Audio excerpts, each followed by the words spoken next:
Hey, it's Kellen.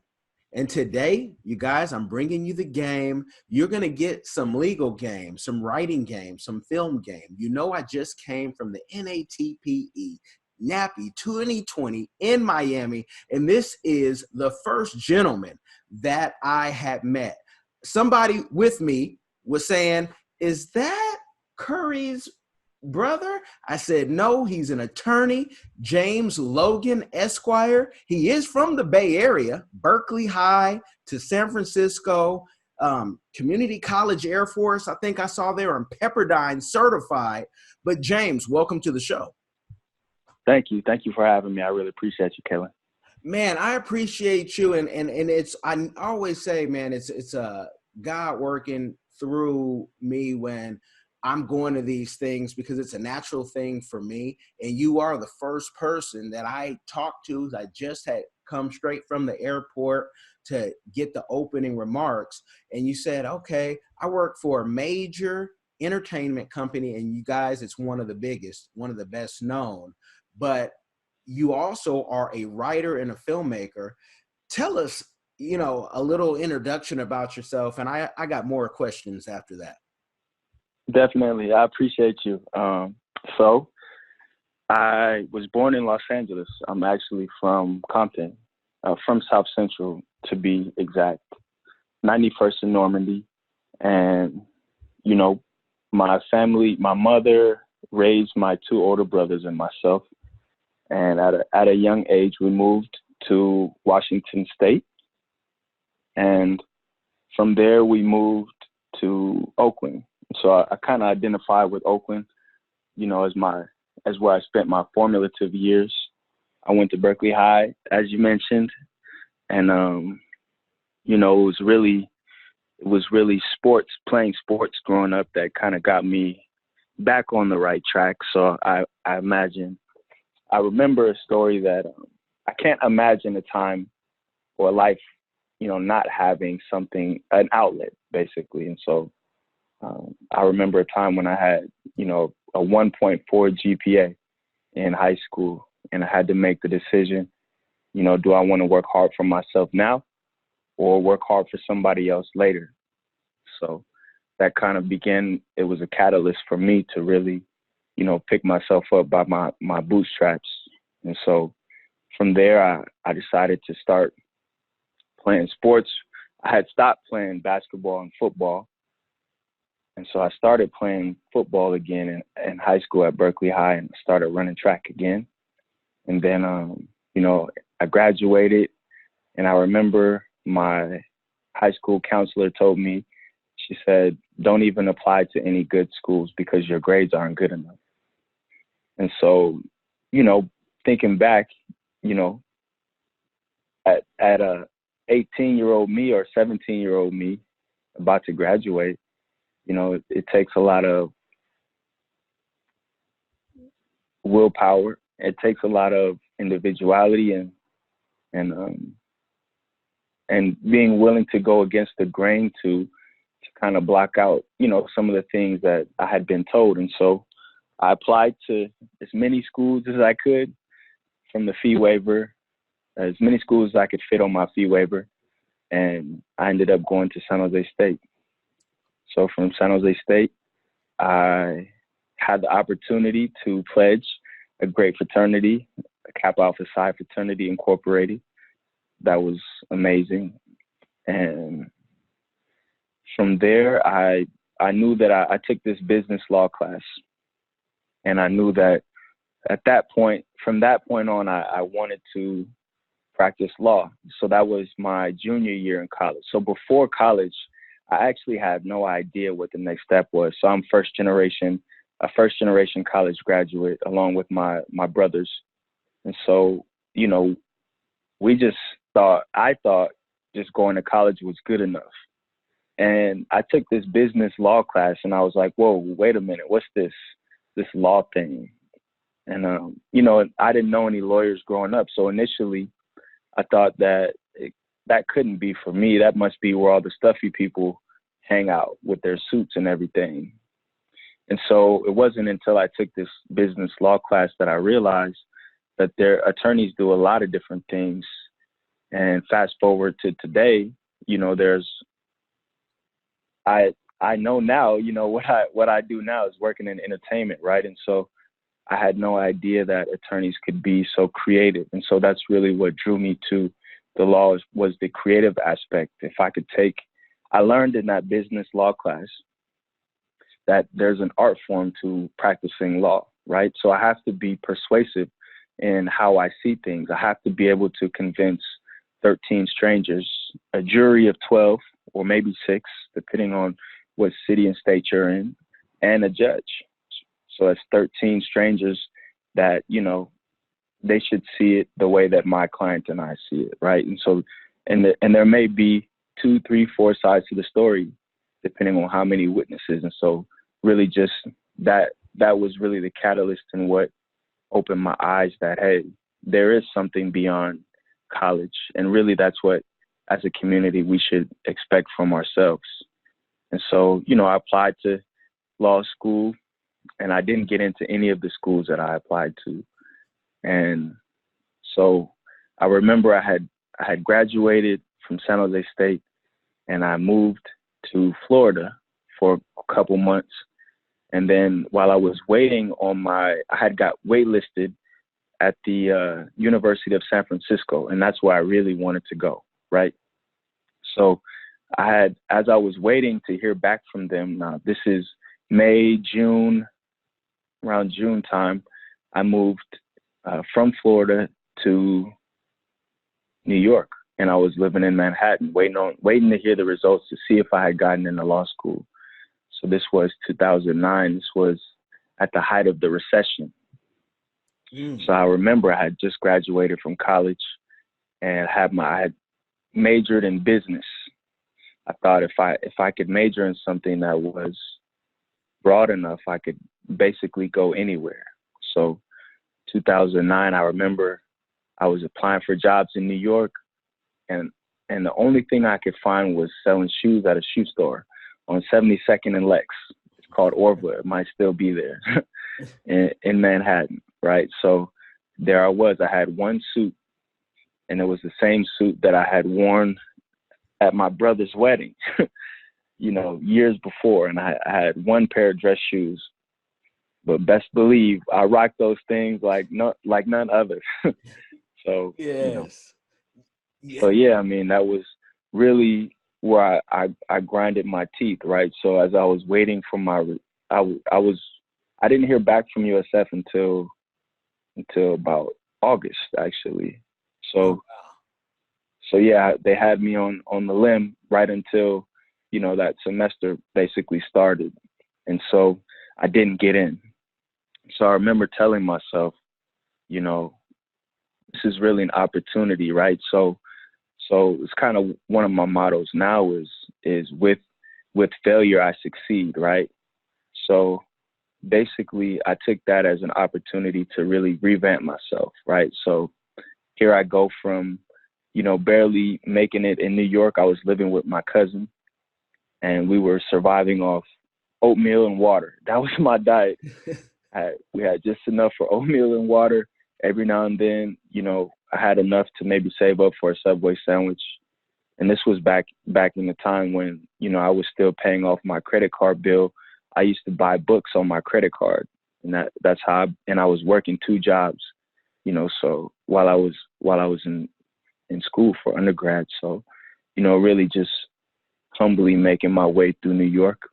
And I remember I was in Times Square and I saw this recruiting station and I said, hey, if I didn't make it into law school, I remember telling myself when I first moved out to New York, I said, if I don't make it into law school, I'm going to join the military, and really use that as an opportunity to revamp myself.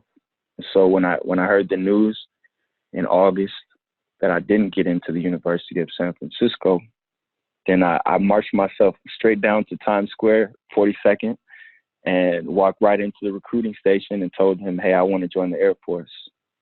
And so that's what I did. And, you know, it was in the midst of my mother and my 2 older brothers, everybody telling me not to, right? So this is in the midst of the war the war in Iraq, right? It was at a point where it was pretty heated. And so, everybody had their own reservations. And I remember having a conversation with my mother, and I told her, this is my decision. And, at this point, I need your support. And I think that was really when my mother, who I love and respect very dearly, when our relationship changed, right? And she became more of my sounding board. You know what I mean? So, so at that point, I joined the Air Force, and I got to do some really cool stuff. I got to serve on Honor Guard. So Honor Guard, if you've ever watched, any movie where, someone passes away and the folks fold up the flag and sometimes they may do a 21 gun salute. That's what I did for a little bit in the Honor Guard. And I actually won an achievement medal for doing that, for serving over 300 hours on Honor Guard. And I got to do a whole bunch of other cool stuff. And basically, I told myself that I was only going to do the military for a period of time, for one tour on active duty, and then I was going to go back to school. And so really, it's about, if I could say one thing, it's about sticking to your own pathway, right? So for me, it was holding myself accountable, right? For the first time in my life, I was making a little money, right? I didn't have to eat oatmeal and water anymore. I could pay off some of my bills. And so, that can be distracting. And so, at that age, I learned that money isn't everything, right? And I wasn't making that much, right? Military members, they're known for their sacrifice, not for their salary. So, even at that point, just at that young age of when I joined, I was 22, just learning like, hey, sticking true to what I set my mind to. And so I remember I was 25. I had one more year left in the service. And, we talk about planning, right? So preparation, success. My brother told me once, success is preparation meets opportunity.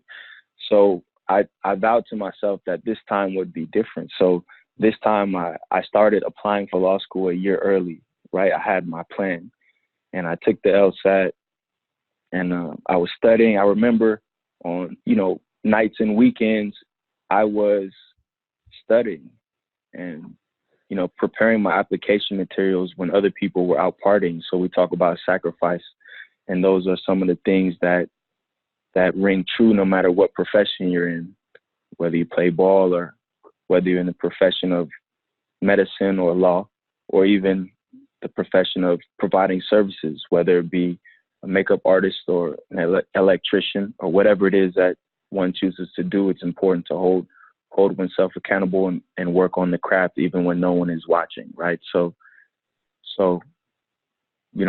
I remember getting my application material. I had one friend, and she was an English major. And so this is also one thing I learned at a young age, is to really reach out to the people standing next to us, because it's often the people that stand next to us that we see at the very top of the mountain, right? So I had a friend who was an English major, and I remember asking her to read my personal statement, and she was kind enough to do that. And I will always remember that. It's the little things that make the biggest difference. And so, I spent that year, getting ready for my application.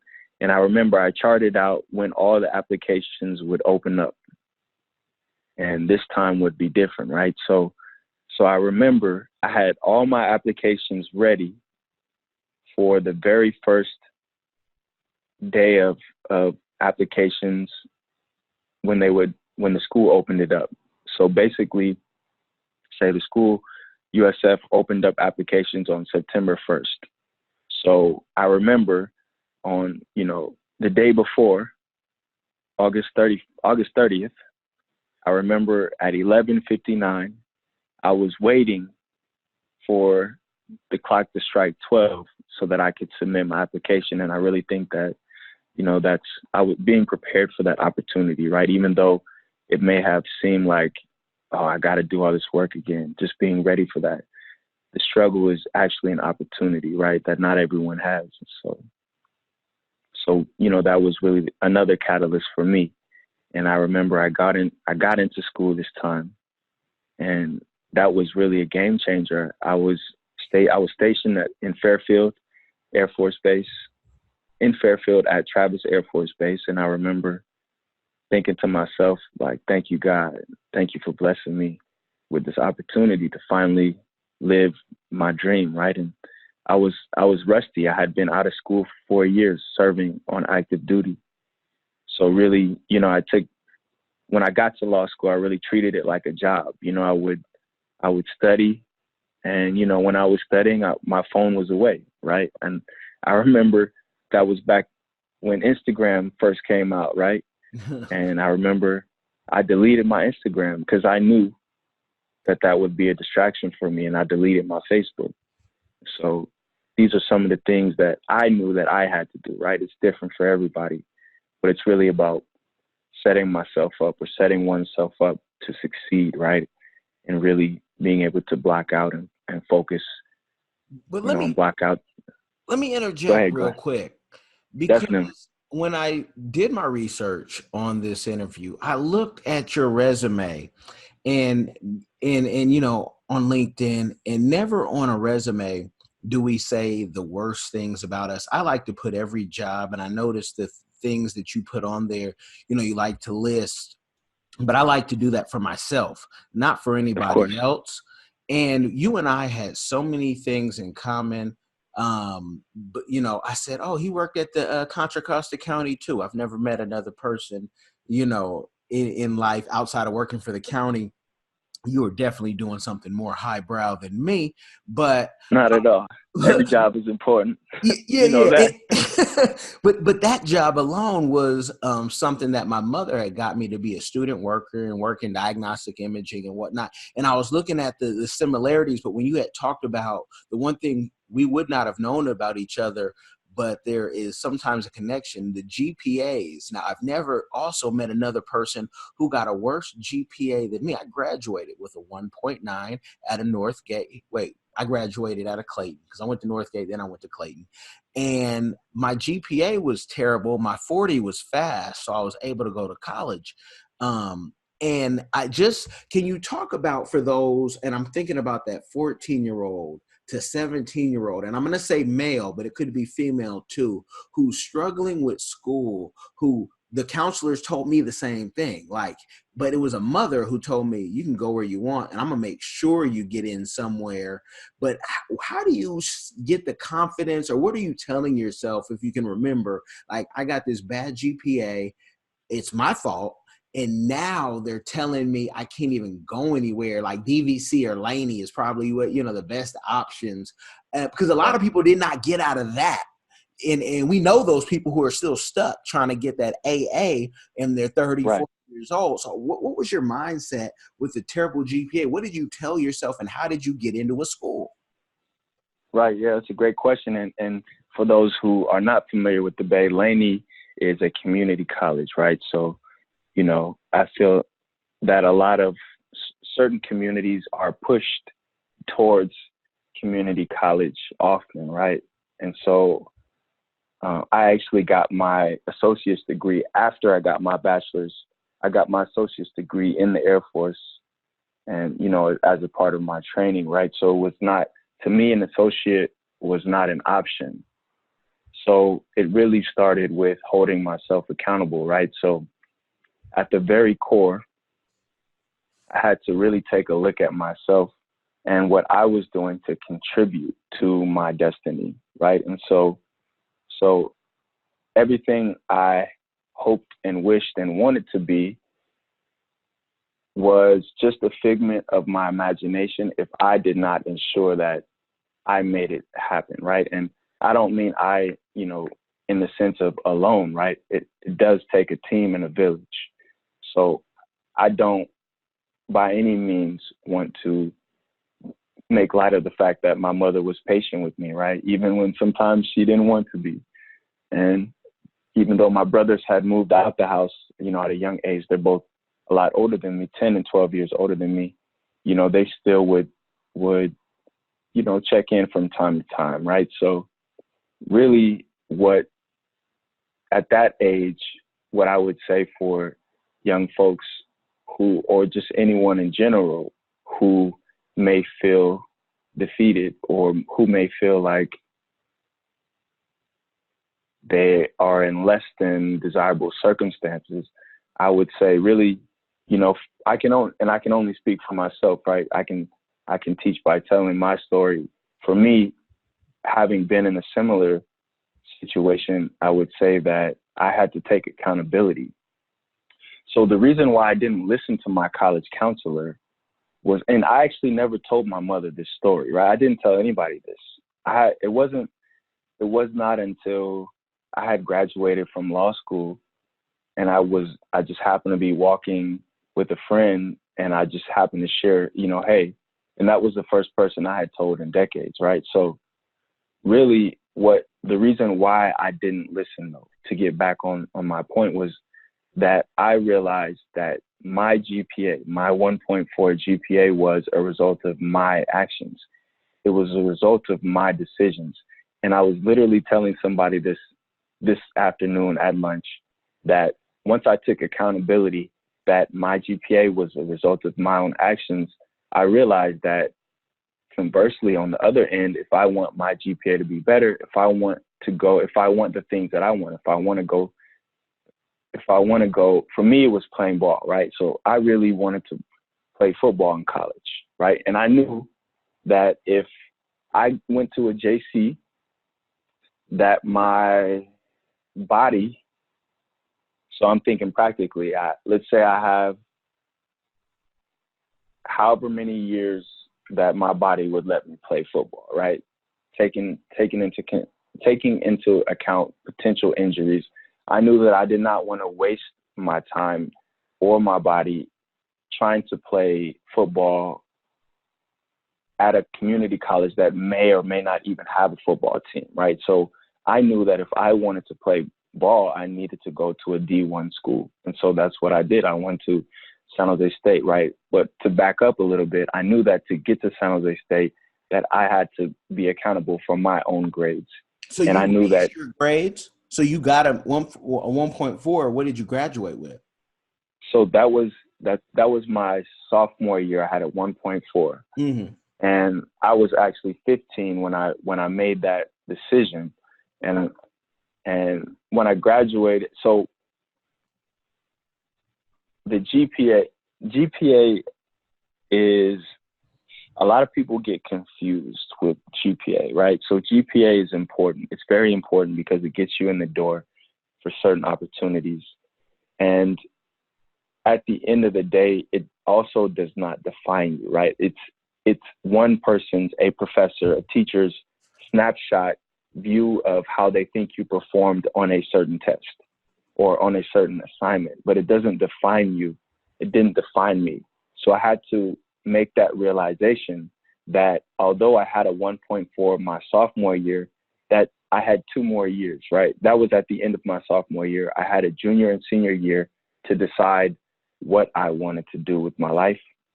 And every day was a new opportunity to make a decision, to make a choice, a conscious choice on whether or not I wanted to work hard for myself or work hard for someone else.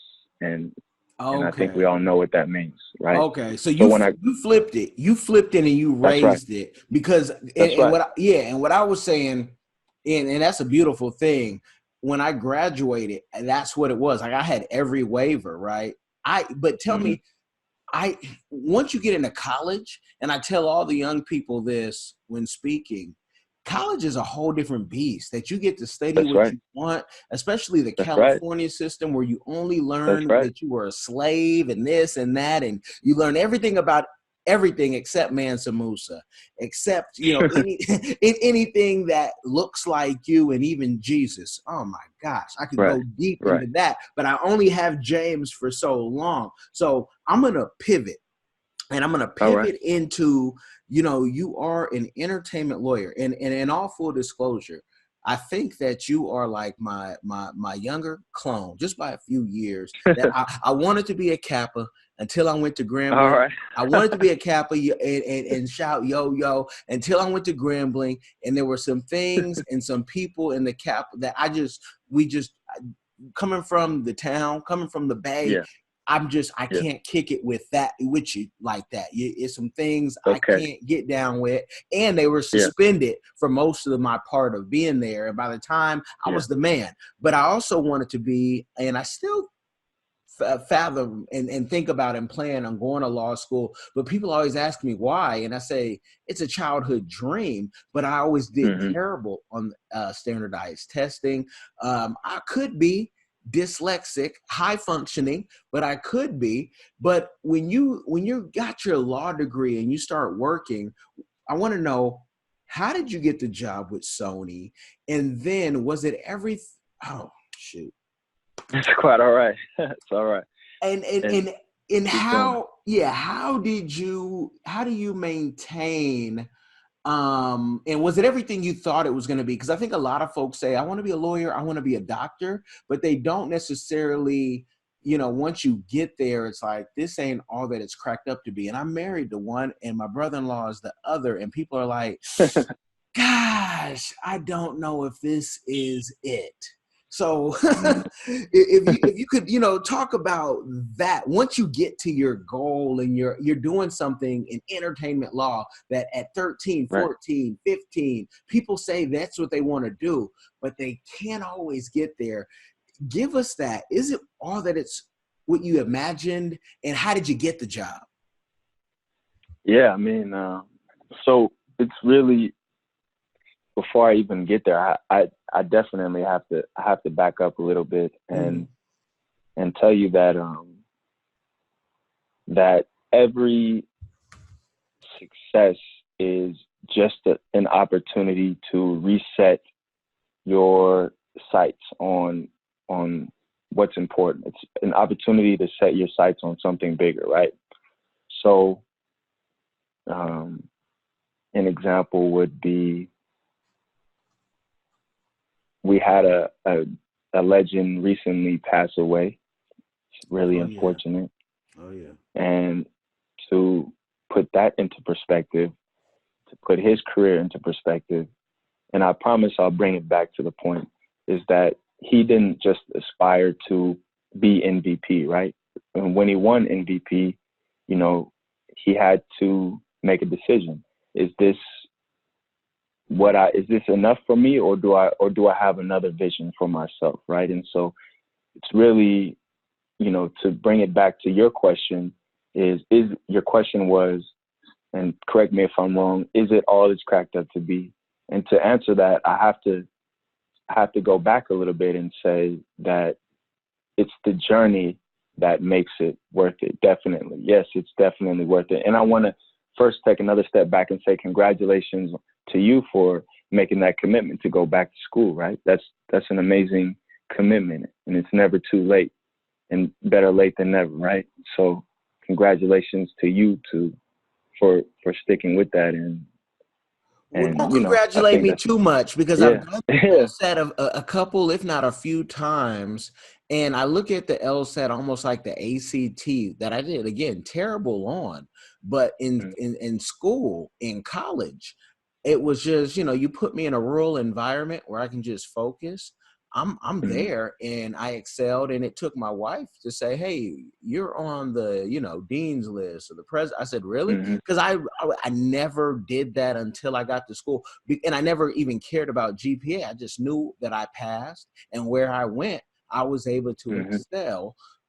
Because I didn't have the distractions, I think, of the Bay Area, and all you had was studying. But I even at this point of having, they say, oh, you have successful businesses, whatever that means to people, it's like, I want to conquer that, but now it's almost like vanity. Because you know what? I'm going to share this with you. All I really wanted to do was be John Grisham and write books and have that, hey, I'm a lawyer and I write books now, but I don't have the lawyer piece where they can call me, doctor and this and that. That's all right. So that's so. But thank you. It could happen Right. easier now because I can afford it. Thank you. That's right. I think it's really important to figure out what your why is, right? So why are you doing something? And to know that, you're not alone, right? So similar, I heard you say that standardized testing is not one of your strong suits. Mm-hmm. And I think that that's common to a lot of people, mainly because how many times have you taken an ACT growing up, or how many times have you taken a GMAT or a GRE, right? And so it was the same for me, right? So the LSAT was very challenging for me, right? And I took it a couple of times. And same thing with, graduating. After I graduated. So when I said earlier that every achievement is an opportunity to set your sights on something, the next step, right? Every achievement is a step. It's a stepping stone. That's how it was for me, right? So getting into law school was just the first stepping stone. Then graduating, right, is equally yet more important. So getting in is not enough. And I think that's what everyone who is great at what they do, whether you play ball or whether you're a professional, whether you're in the service industry, is expecting more of yourself. And oftentimes, especially for certain communities, expecting more than what others expect of you. And so really, I always say that it's about how you finish. Nobody ever remembers how you started the race, right? So if you think about the Olympics, you don't remember who Usain Bolt was, who got the first step in the first, couple meters, but everyone remembers who finishes, right? And so that's the goal really with law school, or whatever it is that we set our minds to, whether it be sports, whether it be trade school, whether it be a certificate, it's finishing. And sometimes the grades are important, and sometimes you're taking a really challenging course, or you're doing something where what matters more is it's finishing. And so, for me, I wasn't the best test taker, so I had to learn. I had to take time, and I'll get to the point as far as is it worth it, right? But to be able to get there, I have to tell you about the ride, right? And that's what makes it worth it. It's the struggle, it's the challenge to be able to fight through when I knew that I wasn't as good at taking tests as my counterparts, but I put in the time, right? So same thing once I graduated. I took the bar. I didn't pass the bar on the first time, the California bar, right? And so, here is, after all this work, right? It took me 4 years to graduate from law school. It normally takes people 3, right? But no one ever, at this point, no one cares. It's not like no one's going to ask you, how long did it take you to finish? You just finish. And whenever you finish, you finish. And so in my defense, I did do a joint program. So I did get my MBA as well. But that's just because that's what, I was okay with putting in an extra year, right? So I was willing to make my own path, and it wasn't important to follow everyone else's path, right? So taking tests, I failed the bar the first time around. And I remember at this point, I had accepted a job. And so I was working full time in the Bay Area for a technology company. And I, at the time, was still taking courses at Pepperdine. I was getting my master's of law. So this was 2018 after I graduated. I graduated law school 2017. So I was flying back and forth between LA and the Bay Area where I lived, and flying to LA to take classes at Pepperdine. And I was studying for the bar, and I was working full time. So I remember I was talking to my professor. So, and this is one thing that makes it all, this is another reason why it's worth it. It's because being challenged in life, right? Challenges aren't just a one and done thing. Challenges will always be there. No matter how high you go, there will always be a challenge. There will always be someone who is asking you. There will always be, if you don't ask the greatness in yourself to come out, someone else will ask it for you. And oftentimes that other person will ask it in a way that's challenging you. They'll challenge you to make your greatness come out. If you don't challenge yourself, they'll say you can't do it or you'll fail. And then it's up to you to just let your own greatness that you already have within you out. And so I remember I was working full time and I had got the news that I failed the bar. And I decided, okay, I'm still going to keep 6 units and I'm still going to work full time and I'm still going to study. And I remember I called the dean of students and I remember telling her that I was taking a full course load at the beginning of the semester. So January 1st, 2018, I started my bar studies. And at the time I was in January 5th, the spring semester started. I was taking full load of courses. I remember talking to the dean on February 1st that I was going to be accepting a job on February 5th and that I would like to go to school part-time so that I could work full-time and continue to study for the bar. And I remember now this is the dean of students, right? Mm-hmm. She told me, "You're going to fail." Oh, wow. That was her way in asking the greatness to come out, right? She wanted to see my greatness. Maybe she didn't realize that that's what she was asking for, right? But it was up to me to decide what power how do I want to receive this, right? And so I remember thinking, we'll see. And so at that time, she said, you should be studying a minimum of 60 hours a week. You want to pass the bar, you need to be studying a minimum of 60 hours a week. And she didn't think that I could do that. And I said, okay, I'll study 80 hours a week. Wow. So I was getting up early in the morning, staying up late, and I had my routine, right? It's a small sacrifice. And I would study before work. I was taking the BART to work. So I had this program called Adaptive Bar, and I would study on the BART. That would get my multiple choice, my MBE questions from Adaptive Bar so anytime I was sitting, I was on my phone studying Adaptive Bar, right? So, and that counts as studying, right? So I really took a snapshot, and it's really about staying organized. I took a snapshot of my time, and I literally broke my day down into 30-minute segments, sometimes 10-minute segments, right?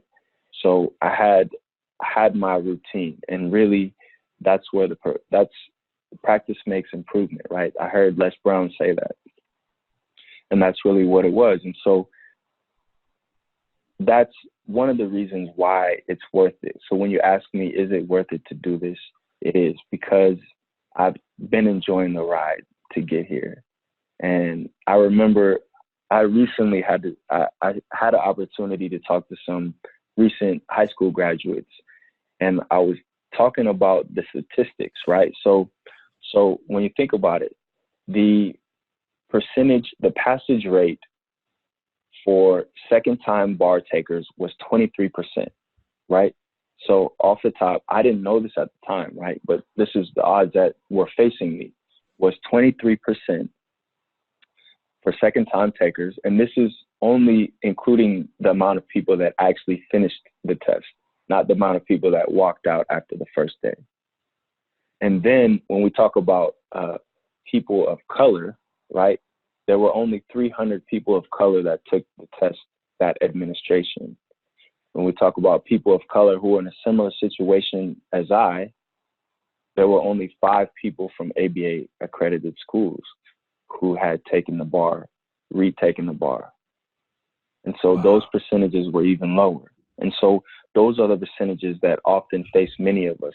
And it's up to us to decide, what do we do with that? And I'll tell you, those percentages don't mean anything. They're what you make it. Statistics don't mean anything. It's only what you make. Now, because Go I ahead. Go promise ahead. I promise you something on time, and I want to make sure I get a few questions that, again, I always think about the 14-year-old boy, because at 14 I knew that I wanted to do what I'm doing, whatever Right. credentials I had or didn't have. But you get the law degree. How do you get such a big company job? And also, I do want to get into a little bit of your NATPE experience, because I saw a lot of creators there, but someone who pitches all the time, I did not see a lot of folks like prepared for the pitch, and you have the inside game on the pitch. In my mind Of is what course. I'm thinking. I'm thinking like, whoa, you have it. Like, exactly what they're looking for. But I saw creators without a sizzle. I saw creators without a script. They just had an idea. Some paid Right. for the time, some snuck in. To each his own. How bad do you want it? But I want to get Exactly.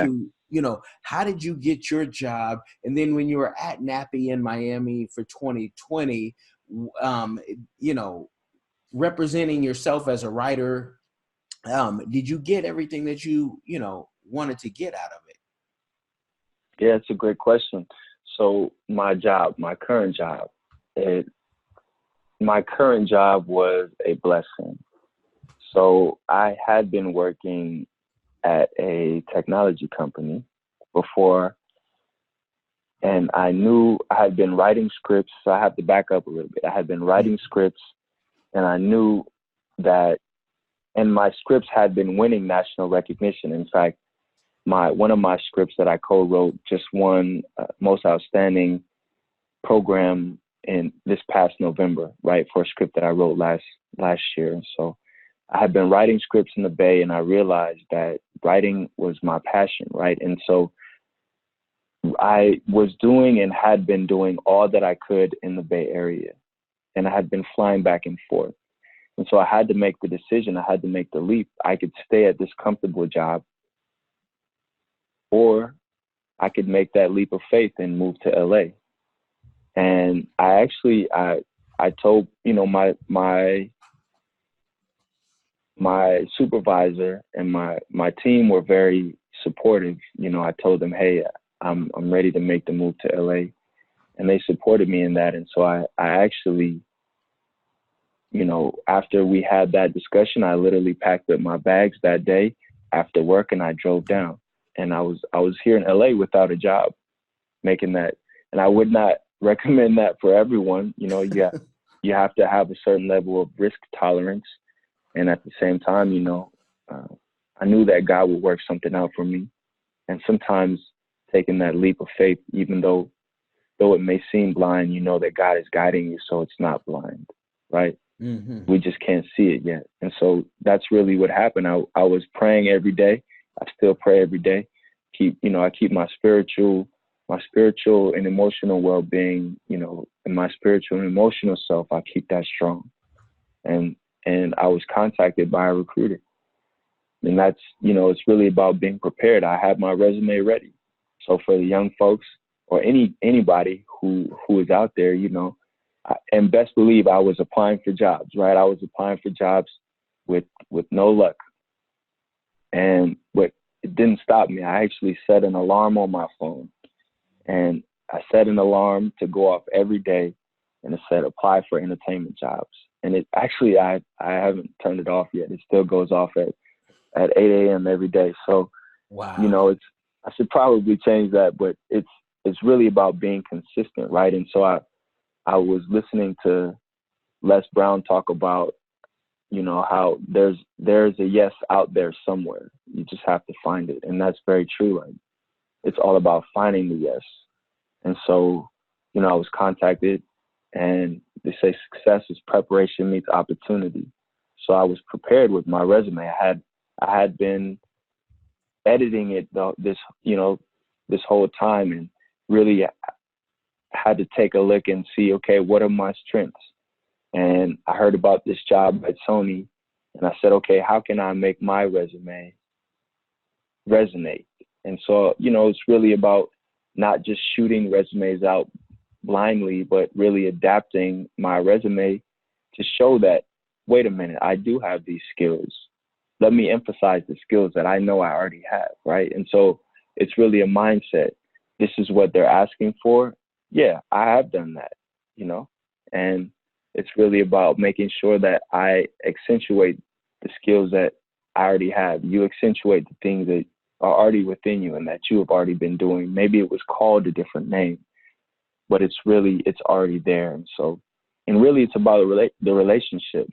You know, I when they said, you know, let's meet at this time, I made sure I was on time. If it was a teleconference, I was in a quiet place. You know, the simple things. When I showed up for the interview, I had one suit that I brought to LA with me and a couple shirts that I probably should have taken to the cleaners, but that's all I had. And so, you know, I made sure that I gave my best and whatever I had, right? I didn't compare it. I didn't say, well, I don't have enough money to go buy a new dress shirt. I just went with what I had. And that's really how I got the job at Sony, was being prepared for the opportunity. I got contacted by the recruiter. He said, hey, these folks up here at Sony are interested in you. You know, do you have time to talk?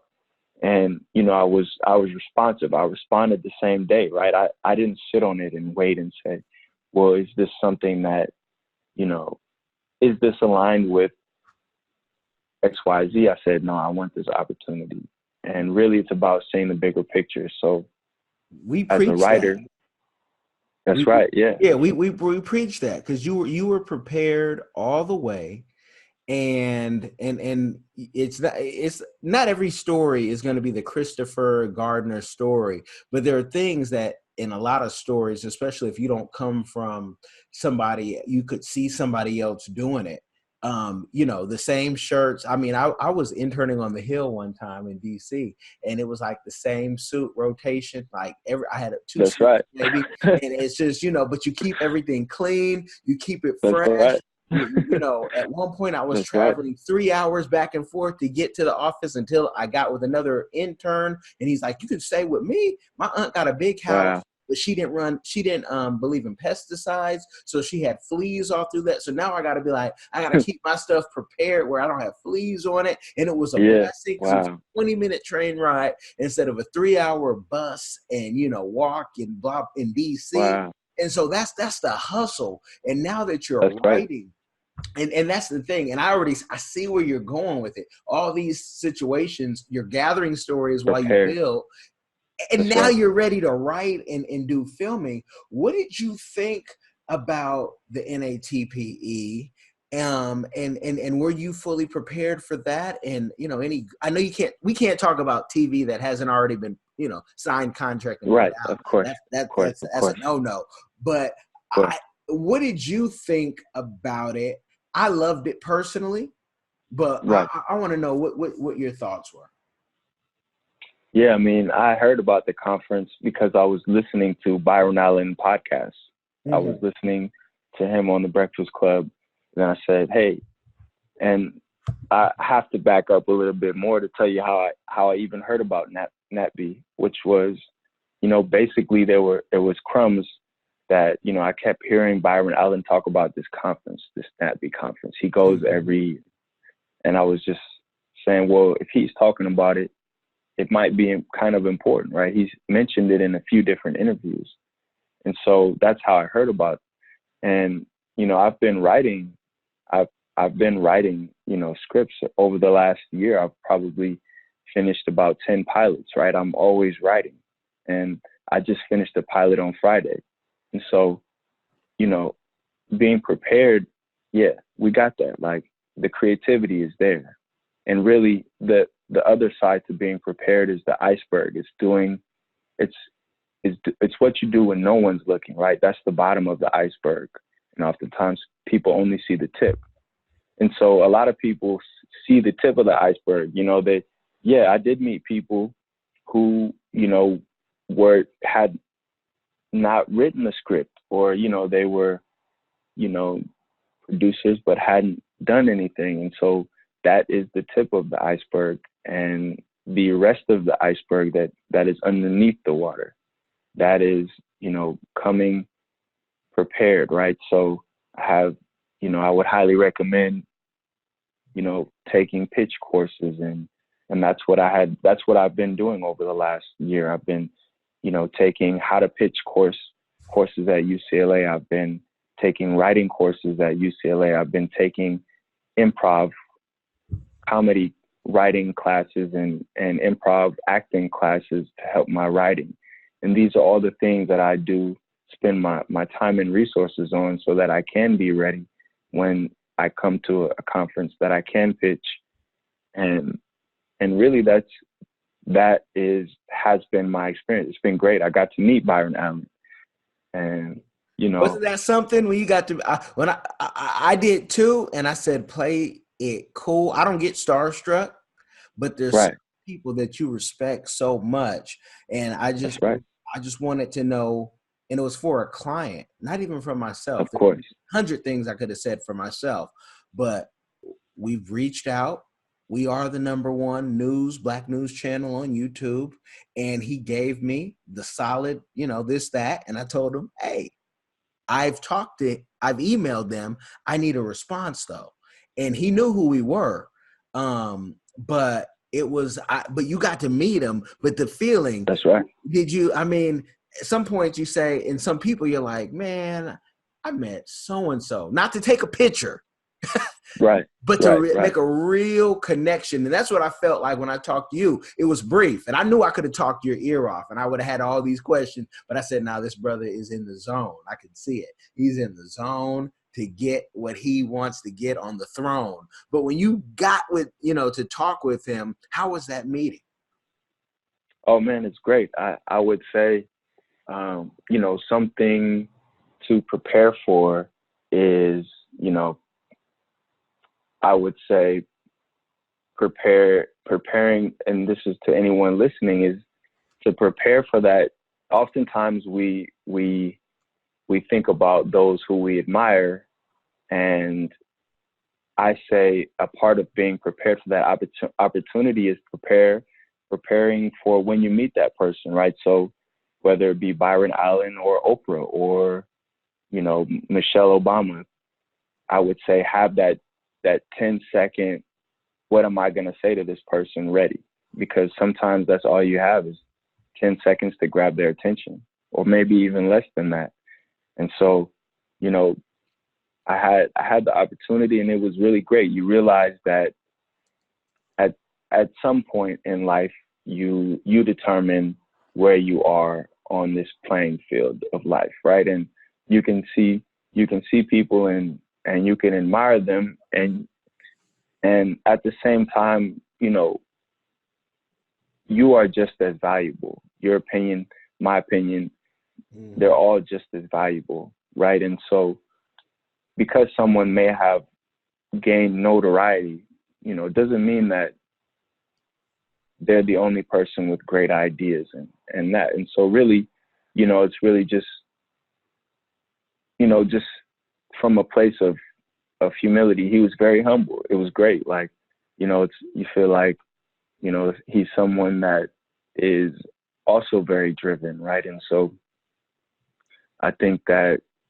it's important to just soak everything in and never take anything personal, right? We never know how much time we have with someone. And so whether it be very brief or, however long it may be, I think it's important to just appreciate the time that we have, with those who we have time with. So it was great getting to talk to him and his team, and, hearing about all the cool things that are going on at the studios. And everybody knows about the suit that's happening right now with Comcast. And, that's a whole nother topic, but I think that it was great. I had a really great experience at NATPE, and I recommend it for anyone who really wants to learn more about the industry. So I think it's important as both you and I work in the industry, it's important to learn the industry very keenly, to learn every aspect of it. And so, it's not everyone can make the sacrifice of time to make it out to Miami, but I highly recommend, that said, taking time to really learn whatever it is, learn the industry of the craft, of whatever craft that one has is important. So, And it was great. that's where I want to end this segment, because that is beautifully said. You have to, and there's other conferences. I'm not even going to mention their names, but I know I'm looking at tickets to go to Cannes and in different places, because this is something I've wanted to do for a long time. I've been raising children while, a spouse has been going through med school and residency and all that. That's But a now, blessing. yeah, it is a blessing. And it's a blessing that, I also want to bring, we travel as a family and we write stories about it and I know I'm going to see you again, God willing, at these things. And I don't know if you got this, but people kept saying, when you come in with the right attitude, things just open up. When you expectations, the scriptures talk about it, but they were like, you should be an executive. I said, I already am at my company, but I am not opposed if the right offer comes about, because there are things with TV that we had a streaming type service where we would stream and we would take computers and stream them. Like we made our own server basically from the computer when we were in Grambling. And it was Too Hot Radio, Too Hot TV, Too Hot Magazine. What we didn't have is the capital or even the knowledge of how to grab legal capital, because El Chapo probably would have gave it to me, but we weren't accepting all money. But but TV is something like we grew up on it, and they say you watch too much TV, but we have changed in TV. And that's the part where, I love to see Pluto. I love the Tubies and the Crackles, because, there's so many ideas that I have that I know that will work, especially for the YouTubers who've already proven their numbers and can bring their audience, like DJ Academics has done, to TV. But yeah, man, I just know that there's other things, because they're not seeing it, but people were open to the ideas. Because I'll give you a good idea today, James. You, just like you could give me a good idea, I can't do your idea like you would do your idea. It's like a hydraulic system. That person has to do that idea because that's a God-given gift. And I don't have all the ideas, but I got a team of people who are creative. So I want you guys to really listen to what he said from the beginning to the end, because some folks will say, why didn't you interject more and say this? I hear the haters sometimes, James, but they still listen. Don't worry about them. Not at all, because they are the ones that your story is going to inspire to say, oh, wait, it's not too late. And just like in the beginning, like you talked about the great and his daughter and the other 6 or 7 passengers we just lost. You have to try or you die anyway. So that's right. I might as well have fun and do it. Yeah, and you might as well learn how to fail, fall, and get back up. And I know Les Brown talks about that all the time.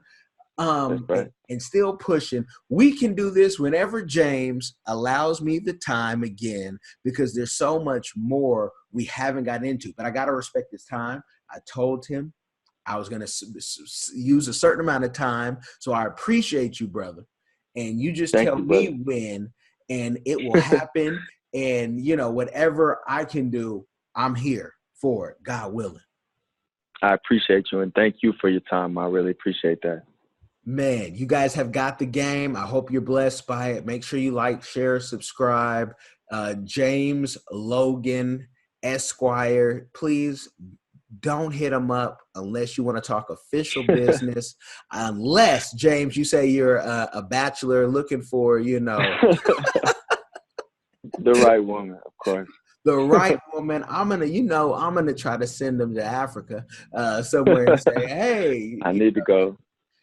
Man, we have 3 trips planned, but I'm gonna talk to you off the the thing. You guys have been blessed by the game. Be blessed, y'all.